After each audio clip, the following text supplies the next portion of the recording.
നമസ്കാരം. തട്ടിപ്പ് കേസിൽ അറസ്റ്റിലായ കലാഭവൻ സോബി ജോർജിന്റെ പേരിൽ വിവിധ പോലീസ് സ്റ്റേഷനുകളിലായി ഉള്ളത് 150 കേസുകൾ. കള്ളപ്പണം ഇടപാട്, വിസ തട്ടിപ്പ്, സാമ്പത്തിക തട്ടിപ്പ് കേസുകളിൽ പ്രതിയാണ് ഇയാൾ. ഊന്നുകൽ പോലീസാണ് ഇയാളെ അറസ്റ്റ് ചെയ്തത്. കലാഭവൻ സോബിയെ കോടതിയിൽ ഹാജരാക്കി. അതേസമയം ഇത് തനിക്കെതിരെയുള്ള കള്ളക്കേസാണെന്നും ബാലഭാസ്കറിന്റെ കേസിൽ സാക്ഷി പറഞ്ഞതുകൊണ്ടുള്ള പ്രതികാരമാണെന്നും കലാഭവൻ സോബി ആരോപിച്ചു. വയലിനിസ്റ്റ് ബാലഭാസ്കറിന്റെ മരണം അപകടമരണമല്ലെന്ന് മൊഴി നൽകിയ ആളാണ് സോബി.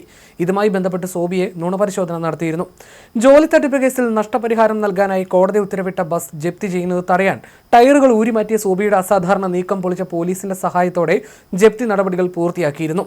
2013 അമേരിക്കയിലെ സൂപ്പർ മാർക്കറ്റിൽ മകന് ജോലി വാഗ്ദാനം ചെയ്ത് കൂനമാവ് സ്വദേശിയായ TV സെബാസ്റ്റ്യന്റെ കയ്യിൽ നിന്ന് 2.5 ലക്ഷം രൂപ തട്ടിയെന്ന കേസിലായിരുന്നു ജപ്തി നടപടി.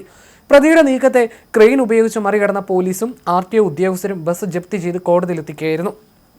2018 കോതമംഗലം മുൻസിഫ് കോടതി സെബാസ്റ്റ്യന് 2,80,000 രൂപ നഷ്ടപരിഹാരം നൽകാൻ ഉത്തരവിട്ടിരുന്നു. എന്നാൽ പ്രതി സഹകരിക്കാതിരുന്നതോടെയാണ് ജപ്തി നടപടികളിലേക്ക് പോലീസ് നീങ്ങിയത്. പ്രതിയുടെ ആസ്തികൾ കണ്ടെത്തിയതിനെ തുടർന്ന് നഷ്ടപരിഹാര തുകയും പലിശയുമടക്കം 5,51,274 രൂപ ഈടാക്കാൻ എറണാകുളം പ്രിൻസിപ്പൽ മുൻസിഫ് കോടതി 2025 സെപ്റ്റംബറിൽ ഉത്തരവിട്ടിരുന്നു. ബസ് കിടക്കുന്നത് കോതമംഗലത്തായതിനാൽ കേസ് കോതമംഗലം കോടതിയിലേക്ക് മാറ്റി. ജപ്തി നടപടികൾ പൂർത്തിയാക്കാൻ മുൻസിഫ് കം മജിസ്ട്രേറ്റ് MA ഗണേഷ് കുമാറാണ് ഉത്തരവിട്ടത്. ഇതിന്റെ ഭാഗമായി 2026 മാർച്ച് 17 ചൊവ്വാഴ്ചയാണ് ഊന്നുകൽ പോലീസ് സ്റ്റേഷനിലെ SHO ഉൾപ്പെടെയുള്ള ഉദ്യോഗസ്ഥരും കോതമംഗലം ജോയിന്റ് RTOയിലെ മോട്ടോർ വെഹിക്കിൾ ഇൻസ്പെക്ടറും സ്ഥലത്തെത്തിയത്. എന്നാൽ ജപ്തി നടപടികൾക്കായി എത്തിയ കോടതി ജീവനക്കാരെ ഇയാൾ വെല്ലുവിളിക്കുകയും ഭീഷണിപ്പെടുത്തുകയും ചെയ്തു. ജപ്തി നടപടി ഒഴിവാക്കാൻ ബസിന്റെ ടയറുകൾ മുഴുവൻ ഊരിമാറ്റിയ നിലയിലായിരുന്നു. ടയറില്ലാത്ത വണ്ടി കൊണ്ടുപോകാൻ കഴിയില്ലെന്ന പ്രതിയുടെ കണക്കൂട്ടൽ ക്രെയിനുകൾ എത്തിച്ചതോടെ അധികൃതർ തകർത്തു. സാഹസികമായി ബസ് ഉയർത്തി കോടതി പരിസരത്ത് എത്തിക്കുകയായിരുന്നു. കോതമംഗലം കലാഗൃഹം ഡയറക്ടർ കൂടിയായ നെല്ലിമറ്റം കാക്കനാട് വീട്ടിൽ സോബി ജോർജിന് ഈ നടപടി വലിയ നാണക്കേടായി മാറിയിരുന്നു.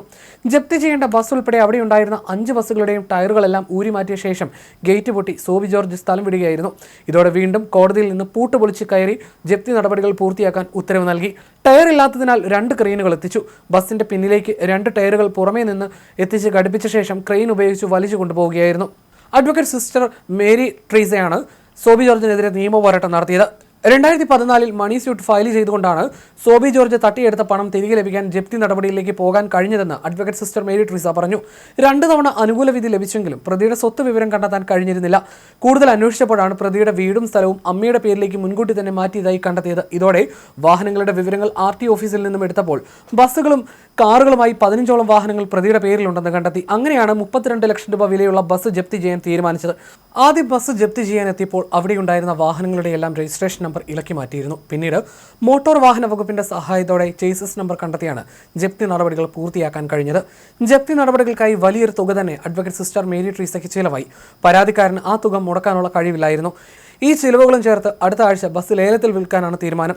സീനിയർ അഡ്വക്കേറ്റ് PF റോസിയും നിയമപോരാട്ടത്തിൽ അഡ്വക്കേറ്റ് സിസ്റ്റർ മേരി ട്രീസയ്ക്ക് പിന്തുണയുമായി ഉണ്ടായിരുന്നു.